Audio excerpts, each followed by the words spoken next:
Hi crafters, thanks for joining me. Today I'm going to make a card with an enchanted pathway and some beautiful Lavinia stamps. Hope you enjoy.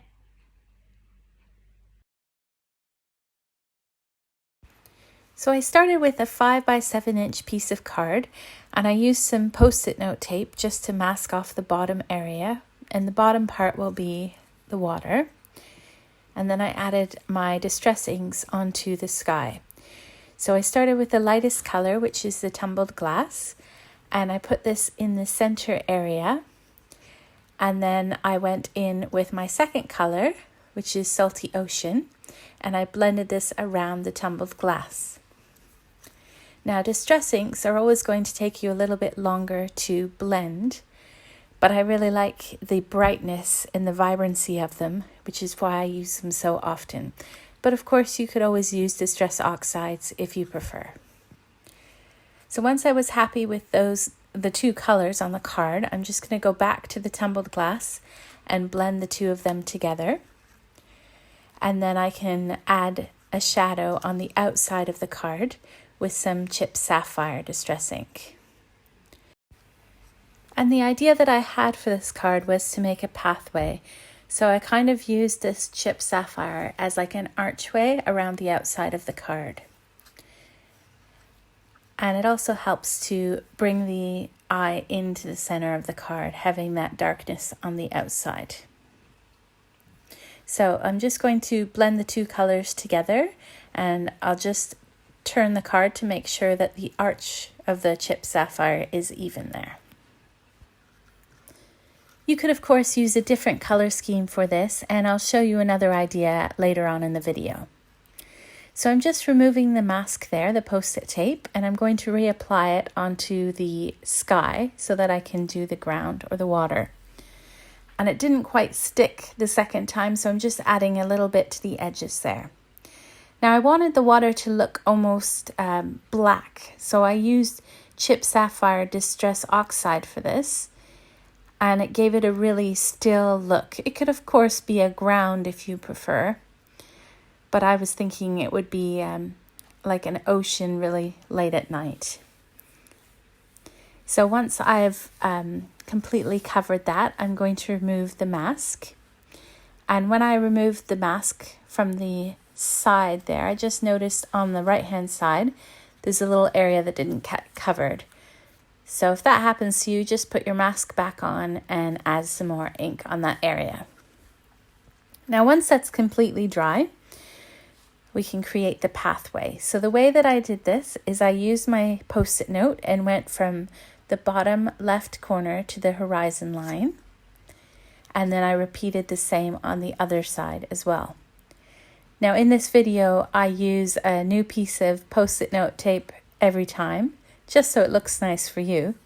But in my craft room, I often reuse a post-it note tape. You can use it several times before it loses its stickiness.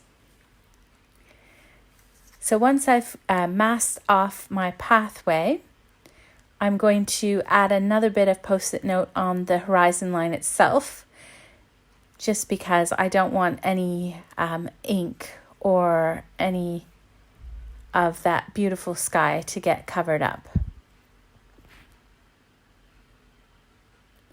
Now I'm going to be using one of the Lavinia Stamp stencils for my pathway, and this stencil is called Pebbles, and I'm going to use my Distress texture paste and apply it onto the stencil.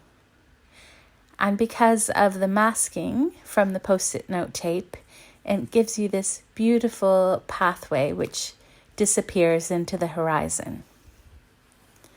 Now I'm using my Make Art station for this, and that way I can put it aside and keep the rest of my crafting room nice and neat. And the magnets really help to hold the stencil in place, but you don't necessarily need to have that. Now while the texture paste is still wet, I'm going to carefully remove the post-it note tape. And then I'm going to add on some Distress Embossing Glaze. And this is in the color called Walnut Stain. And it sticks right onto the texture paste. and then I'm going to just knock off the excess and leave it aside for at least an hour to dry completely. Now once it's dry, I'm going to then heat it with my heat tool. And as the embossing glaze melts, it becomes very shiny and just gives you a beautiful effect on those pebbles in the ocean. Now, if you've never combined texture paste with embossing glaze before, I would highly recommend it because it's a lot of fun. And if you wait for the texture paste to dry before you heat set it, the embossing glaze will go nice and shiny and it will stay flat. If you heat it while it's still wet, you'll get more of a bubbly effect. Now here is the same background with 3 different distress ink colors, just to show you the effect that a color can make. So now I'm going to start with some of the beautiful Lavinia stamps. I'm going to start with Seren, and I'm going to stamp her standing on the pathway so that her feet and her lantern fit onto that pebbled pathway. And I did notice that one of the miniature fairies in the fairy foragers is also holding a lantern. So I'm going to add in that little miniature fairy at the side there. And these are both stamped with that nocturne ink. And then I'm going to add in the it's called the wild berry, and I'm going to stamp this around the outside using this unicorn white pigment ink. And I just put it on the left side to start with, but then I went onto the right side as well to give it a nice even dimension. Now using the same ink, I'm going to apply it around the area where the lantern is on the card. And the reason that I did that is I was planning to add in some yellow ink. And as you know, if you put yellow on blue, you will get green. So adding a little bit of white underneath this will allow some of the yellow to shine through. And you'll see that later on when I add in the yellow ink. And I made sure that I went around the mini fairy's lantern as well. Now because I added the white ink over the stamped area, I needed to darken the lantern, and I'll do that in a moment with a black pen. But first I'm going to add in some of the mini berries on the side here. And I stamped these with the Monarch ink. Now I wasn't sure if I should create a reflection for this, so I left it, and then I decided that I did need a reflection. But it's up to you if you want your ground to be more of a water or more of a solid ground. But if you want a reflection, it's easy enough just to stamp it upside down, and it creates that beautiful reflection for you. So next I added in my yellow ink, and I did this after the white pigment ink had dried, and I'm just going to go lightly over the area where the mini berries is and around the lantern.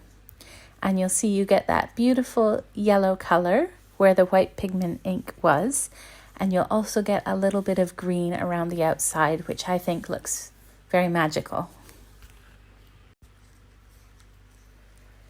So once I was happy with that, I added some more of those wild berries around the outside of the card. And as you can see, when I stamp them with the white pigment ink, it's very bright. As you can see on the right there, it's a lot darker than the left. But as it dries, the pigment ink sort of fades and you're left with a very subtle background. Then I went in with my black pen and added some details around the lantern. Just because when I added in that white pigment ink and the yellow ink, it kind of hid the lantern stamp. So I wanted those to stand out. So I did that on Seren's lantern as well as the mini fairies as well. And then I used a bit of Nouveau Crystal Glaze. This is in the color Yellow Bird. And I put the glitter drops right over the flamed areas in both the lanterns. Next, I used my glue pen and added some glue onto the horizon line, as well as onto those mini berries. And then I used the Lavinia moon dust to add some glitter onto these areas. And this is the holographic color, which looks just beautiful on the card. So now it looks like the two fairies have found some magical berries. Now I wanted to make my wild berries stand out a bit more, so I used my anti-static powder around the outside of the card, and then used my VersaFine ink, which is a pigment ink, on my wild berry stamp. And when I stamped this, I then covered it with clear embossing powder. And then after I had stamped a few of these, I heat set these with my gun. And this creates some beautiful black shiny berries on the background. And I didn't want all of them to be black. I still wanted the white in the background, but I thought this created a really nice effect and added some magic to the card. Now I wanted to color in Seren's wings with some ink. So what I did is I stamped her on a bit of Post-it note paper, and then I cut out the wings to create my own little mask. And then I put this mask around Seren on the card so that I could add some ink without getting it outside of her wing area. And for this, I used two different colors of ink. I used the Warm Breeze and also the Glamorous. But of course, you could always use Copics or another medium to color in the wings if you prefer. Now, I wanted this fairy to be a bit more magical, so then I went in with my sparkle pen to add some sparkle details. And I ended up using the sparkle around her wings, as well as some details on the mini fairy's wings. And then I used a pink sparkle pen for her hair as well. And to tie it all together, I also added some more sparkle to the mini berries, but you'll see that in a moment. First, I added a bit of ink because I wanted the background to be a little bit darker still. So this is a bit of that Warm Breeze. Of course, you could always add a bit more of the Chip Sapphire Distress ink if you prefer. Then once I was happy with that, I went in with my sparkle pen for the last time and just added a few sparkle details to the berries. Just gorgeous. So now I'm going to use a 5x7" card blank, and I'm going to add a little bit of the same stencil, the pebble stencil, on the inside. So I just used a bit of the Post-it note tape to make sure I didn't get any on the left-hand side of the card. And then a bit of Morning Mist, and I just lightly put some ink around the top of the card.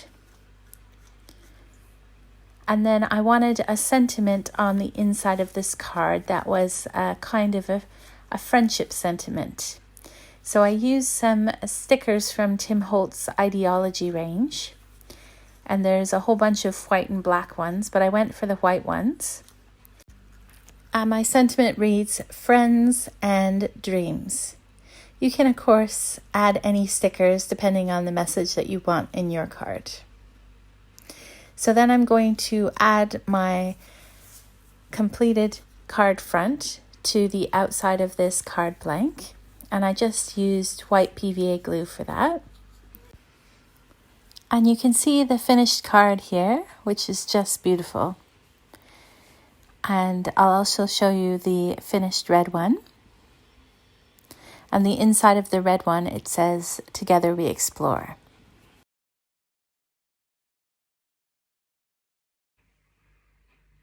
Thanks for watching. I hope you found this video inspiring.